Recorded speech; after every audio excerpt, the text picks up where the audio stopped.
The NFL slapped Brett Favre with a $50,000 fine over allegations that he sent lewd texts and photos to a New York Jets sideline employee. The fine comes even though the league officials admit they couldn't conclude that the Vikings quarterback had actually violated the NFL's workplace harassment policies. Dan Harris has details. This may be the last on-field image of quarterback Brett Favre's 20-year career. A vicious sack a week ago Monday, which may keep Favre out of commission for the rest of the season. And this may be the lasting off-field image of Favre's career. Love to have you come over tonight. Love to see you tonight.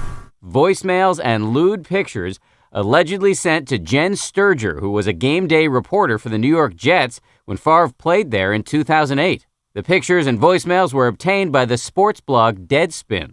I'm still trying. Just got done with practice. I'll try the other phone. You probably call ID, but you can make it. It'd be great.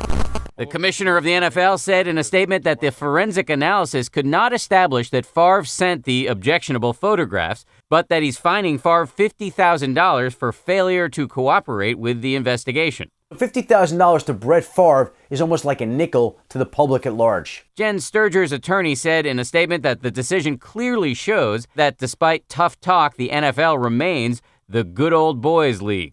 The NFL also said that it reviewed media reports that Favre had made passes at 2 massage therapists who work for the Jets, but that people with relevant information refused to be interviewed.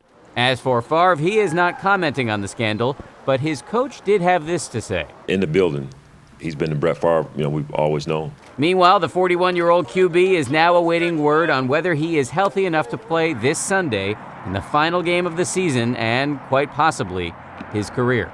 For Good Morning America, Dan Harris, ABC News. The NFL commissioner says that $50,000 fine will be used to fund a new training program on workplace conduct in the NFL. And joining us to talk more about the NFL's decision, USA Today sports columnist Christine Brennan in Toledo, Ohio, and ESPN legal analyst Roger Kosek in Washington, D.C. Good morning to both of you. Christine, let's start with you. What do you make of this punishment? I can't remember anything quite like this. They think he did something skeevy. They can't prove it. And they fine him because he won't admit he did something skeevy. Right. Bill, this has been a messy story from the get-go, almost, 2.5 months ago, and it's a messy ending to the story. I don't know that anyone's happy with it, except maybe Brett Favre, who has gotten away, as you said, with a slap on the wrist. And I think Roger Goodell, the commissioner of the NFL, who was very tough on Ben Roethlisberger earlier in the year, I think he missed an opportunity here. Brett Favre not cooperating, that's significant. That's not just a little laugh it off kind of thing. Why didn't Roger Goodell, who is a get tough commissioner, why didn't he suspend Brett Favre for this presumably final game of his career and send a big statement to NFL players that this is unacceptable, kind of like a parent sending a child to his or her room, kind of grounding a teenager, because Brett Favre's behavior, no matter what you think about this embarrassing situation, to not cooperate, I think is significant enough to suspend him for that one final game. We should point out that that Favre has admitted making the phone calls, leaving those voicemails, but denies that the photographs were sent by him. Roger, does Jen Sturger have any legal options now to pursue? Well, I think she does. There's an argument about when the statute of limitations begins and ends, but her lawyer has denied the fact that it's over. So assuming that it's not over, I think she has a case that could go to court. Look, while he wasn't her direct boss, it's clear that he was much higher up the food chain of the Jets organization than she was. You can clearly see why, as a sideline reporter, the last thing she wants to do is incur the wrath of the team star quarterback.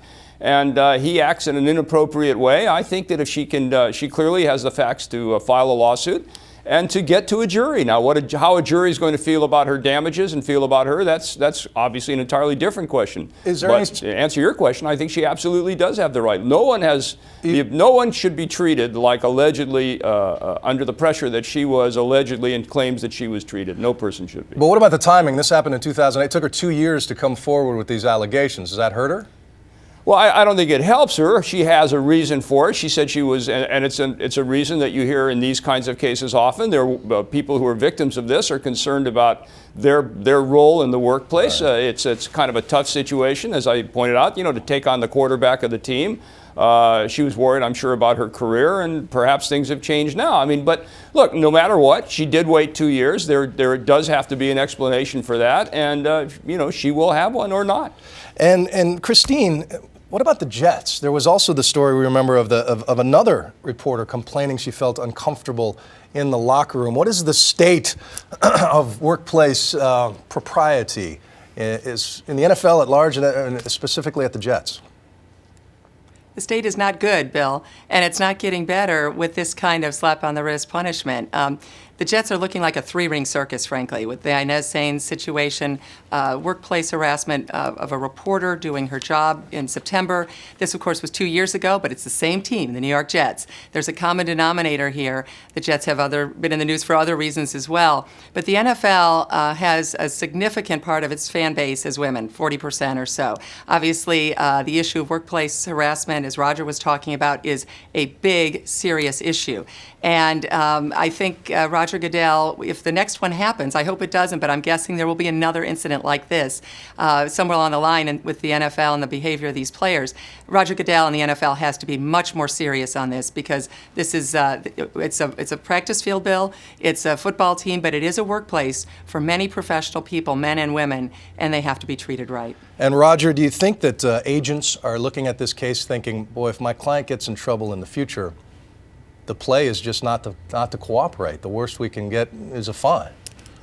Well, actually, it's sort of hard to figure out what exactly they fined him for. For not cooperating, and then they went ahead and said, well, if he would have cooperated and we would have been able to make a stronger case against him, we really would have punished him more severely. So on one hand, you can understand why he didn't cooperate.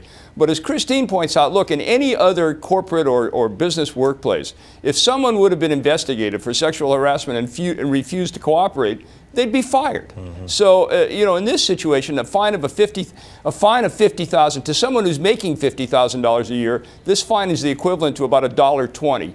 So, I mean, it's kind of you wonder why the NFL even bothered. Roger Kosek, Christine Brennan, we thank you for your insight again this morning. Have a great day.